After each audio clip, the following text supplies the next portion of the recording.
เอามันนี่กะไม่ได้มาเอ็ดคาเฟ่กินเลยเนาะยังบ่ได้บอกสูตรว่าเอ็ดแบบใดเนาะสูตรนี่มาม่ารสต้มยำกับข้าวเปียก มีข้าวเจ้านี่เครื่องปรุงเนาะอันนี้ก็บ่ได้วิเอ็ดวิธีเอ็ดให้เบิ่งว่าง่ายๆกะมาเบิ่งตอนกินไว้เนาะเบิ่งในการกินเนาะวันนี้กะแซ่บหรือหมดหรือบ่หมดหลายล่ะกดใจกดโซกินนั่นว่ะ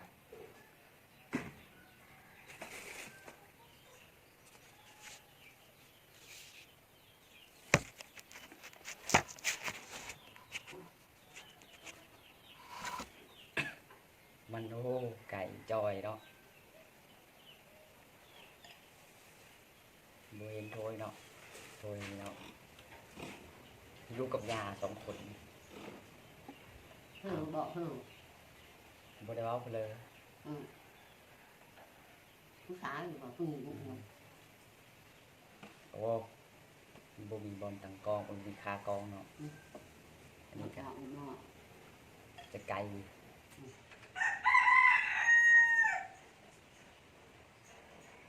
แปลกเบื้องก่อน คือพูดจงผีถึงเดือนนี้ ตุยผีดีงาม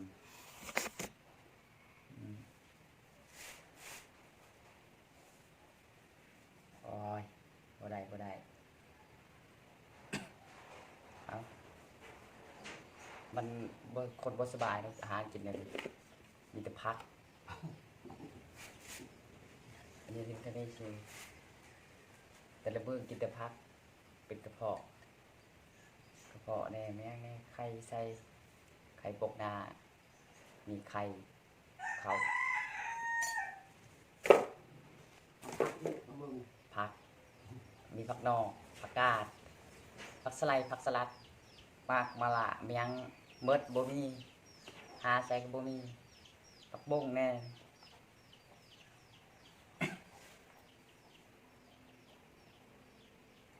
ถึงบางเขาบอก ผักกระเบิดที่มาแห้งคมบ่มีมาแห้งคมกับบ่มีโอ้ยหามาใส่ไผมีพาให้เด้อแห้งคมมาไผขายซื้ออีกแซ่บมาเด้อพี่น้องกินมีมันบ่หมดดอกคนโซกินอันนั้นกินแบบนี้แหละข้าวก้อนเขาที่สุด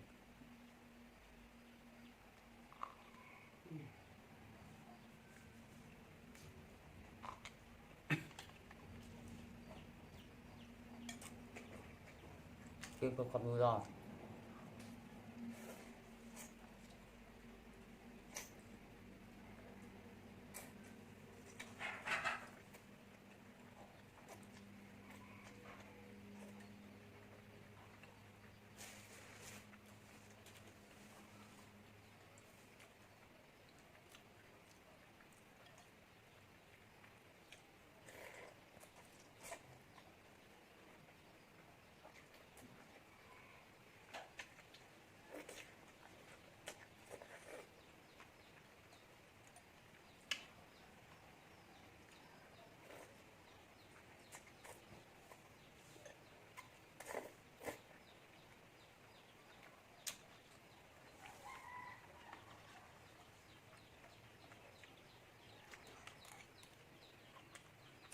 แซ่บ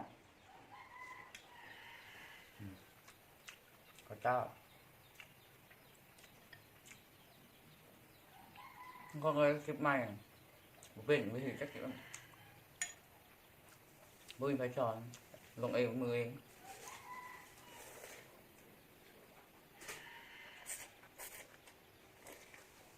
หมาห้อยเป็นหยอกมันนี่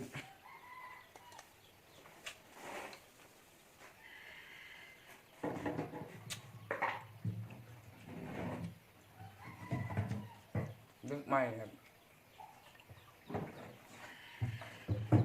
โทรศัพท์Oppo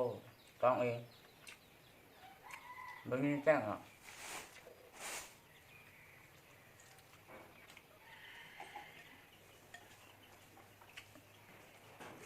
ดูสิเห็ดบอตัดบางทีมด หน้าเพื่อนเขาหล่นก้อนสุดท้ายรถขี้มยังรักษณะได้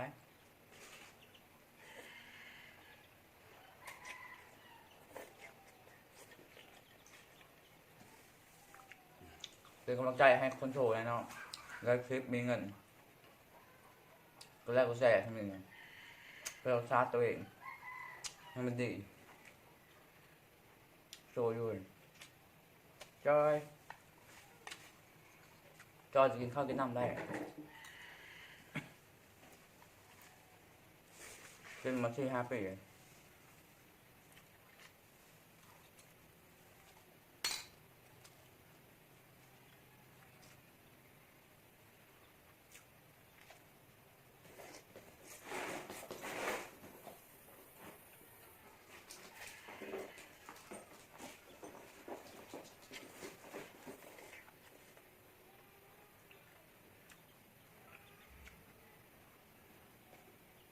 Hả có nên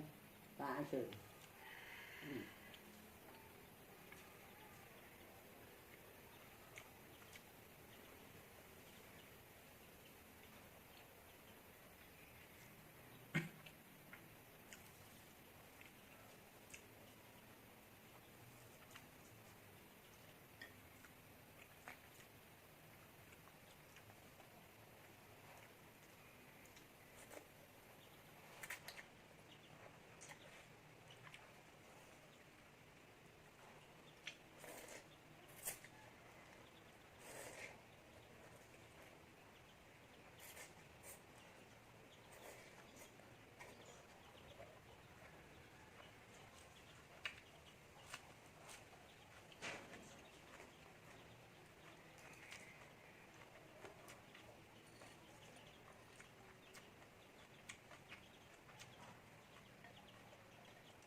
นี่แต่ที่เจ็ดของเราเมืองไทยระบาดนี่อันที่ว่าเต็กมันอยู่มา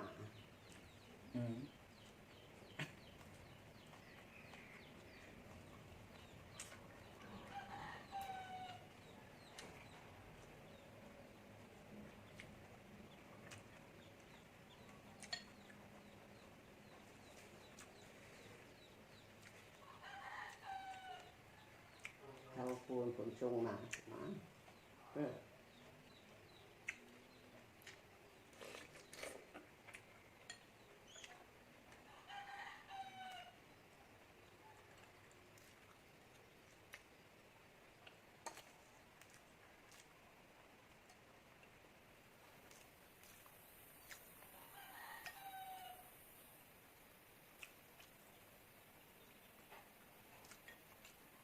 อยู่กัน2 คนแล้วมึงอยู่กับย่าปูอยู่ทามปูอยู่บ้างปูอยู่นอก nhà vô phao đi đó nhà hồ đi kịp hơn anh này nhà có nhà nát kia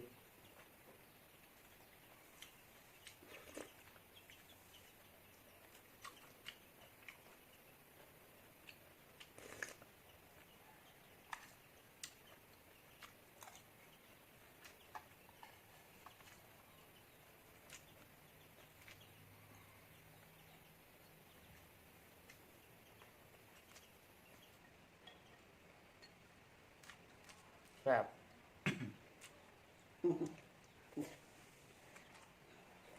เป็นตาน้ำลายอ่อนน้ำบ่มันกินนั่นบ่ ต้นแล้วบ่กิน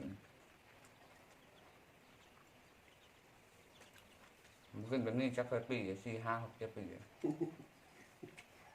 เขาก็มาเองกินปีนี้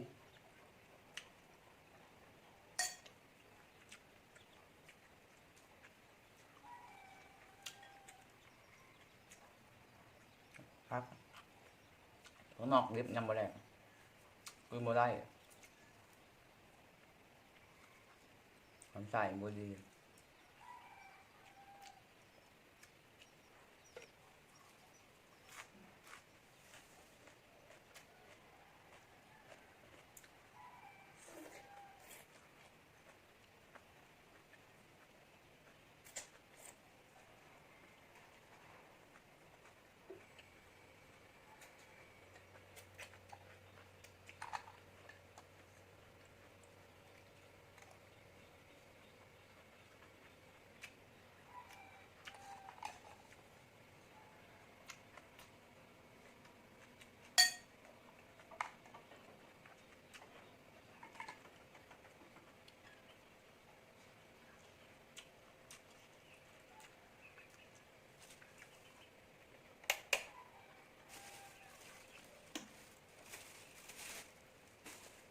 กินแบบดาวไว้ภาพ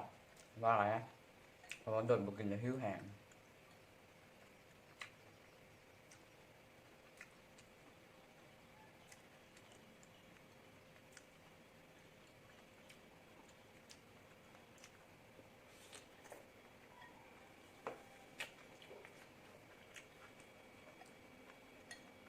มันก็ครับอยู่กินบ่ได้พิษจะให้ต้องย่างแห้งเลยเป็นเรื่องเยอะเนาะ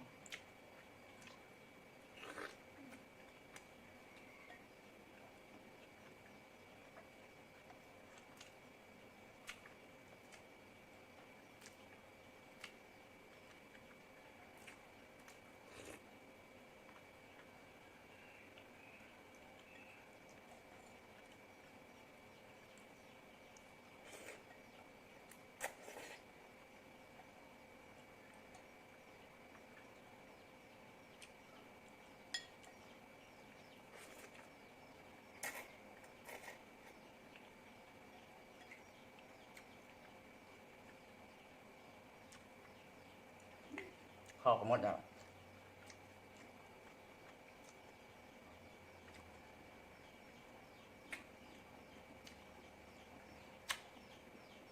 น้ำมันอีกอย่าง มันลง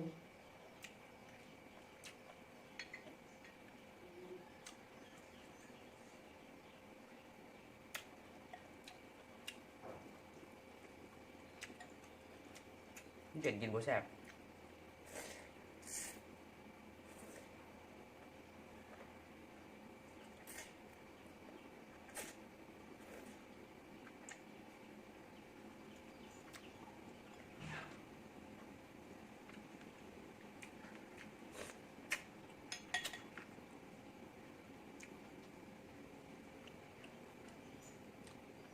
หมดแล้วเขา บ่ดับ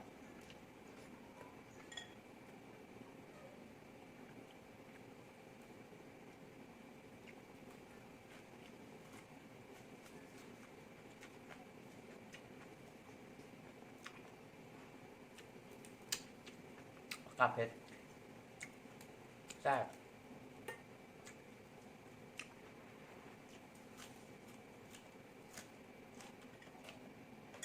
ไม่เห็นหมันว่าวหมดเห็นแต่โตเขาติดนั้นน่ะ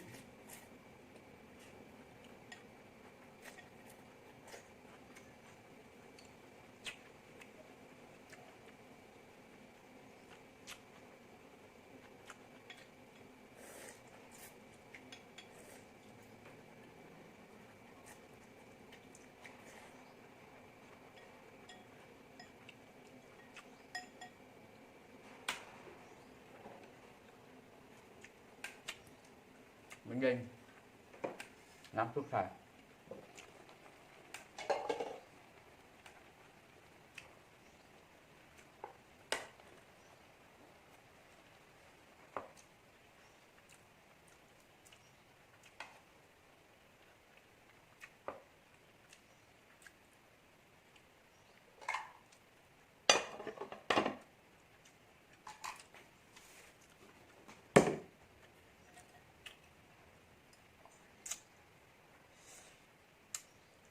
เข้าบดแต่บ่แซ่บเลย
เอาเนาะ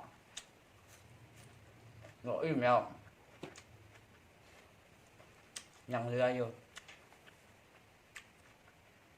ได้หนึ่ง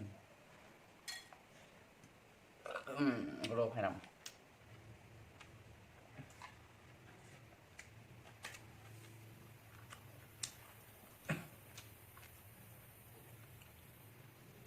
ว้าย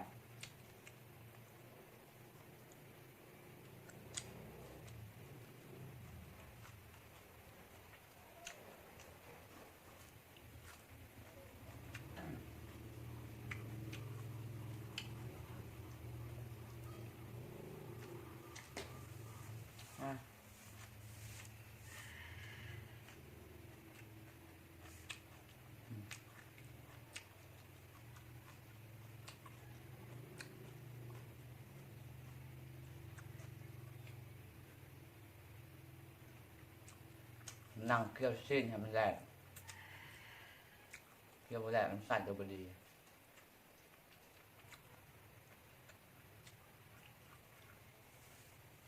พักไปหน้าแล้วได้วิตามินเยอะ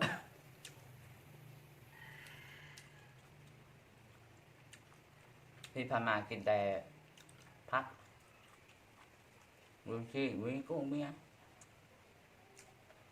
ตักมาลากมาพักอะไรแล้วก็พักใบมะกะnhỏก็เอามาผักบุ้งผักงอกแล้วก็ตอนนั้นพวกเรากินมาผักกาดตอนเช้าให้หรอกพักเนี่ยครับไปเที่ยวบุ้งย่างกันลำบากพักเก่งจ้อยไว้ใช้วันนี้จะใช้พี่น้องแหละไปกินเมียกันเมื่อเดี๋ยวนี้กินเองแต่เก่าพี่น้องให้นายกินตัวเองไปใช้ไม่ได้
หมด น้ำ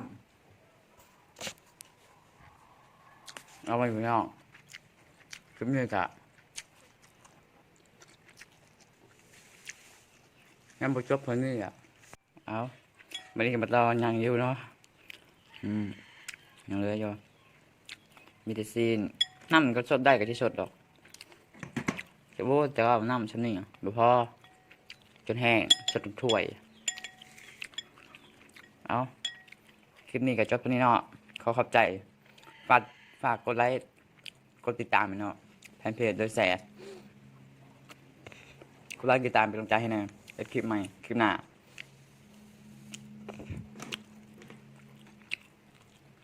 ขอขอบใจ